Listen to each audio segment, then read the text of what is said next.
家好，我是工研院 IEK 机械组的分析师银星。现在我们以2年一度的欧洲工具机 EMO 展来探索全球工具机的发展趋势。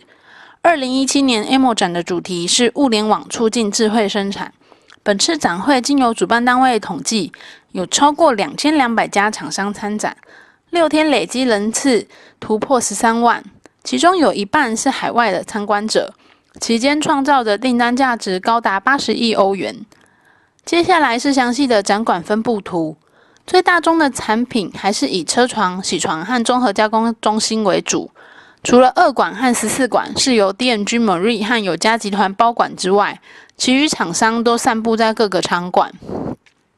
近10年来，由于传统的金属加工技术在精度和可靠度的部分已经面临到硬体设备方面的极限，所以工具机产业开始发展以其他软体控制来补偿或修正，以提高加工品质。在机台设计的方面，则是往集约、多功能、减少上下料的部分来提升单位体积的生产效率。自动化的部分也更加多元，例如接下来会看到的 Makino 展出 AGV 搭配手臂，在机台间自由行走。而本次展会最引人注意的是随处可见的工业 4.0 标语。以下是一些国际大厂在本次展会针对物联网所展出的相关应用。日本 Okuma 的部分，在摊位的机台监控页面有提供整个机台的工厂图、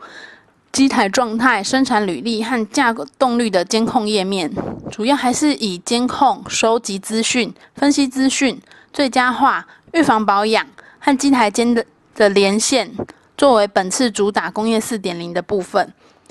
另外 Okuma 也有开发出 OPS AI 系统，它可以自动侦测工具机的进几轴，然后利用深度学习提高分辨机台异常的判断率，并以颜色来区分异常事件的严重程度，最后再用人工确认后续的故障处理。另外，在马萨克的部分，则是有5个 iSmartBox 串联展场，让参观者能够及时观看各个机台的状态和架动率。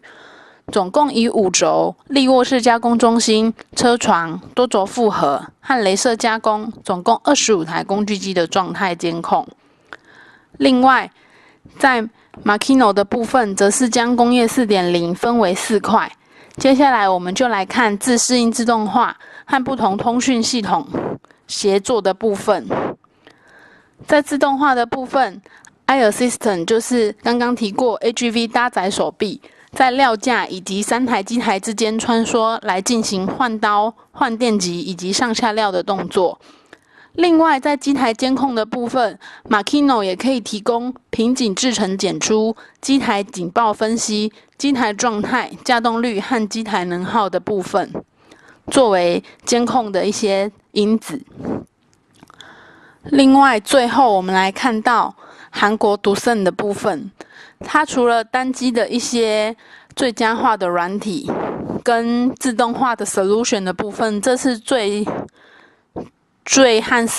工业 4.0 有关的 AI 度控制器的部分，主要可以提供3个 level 的服务。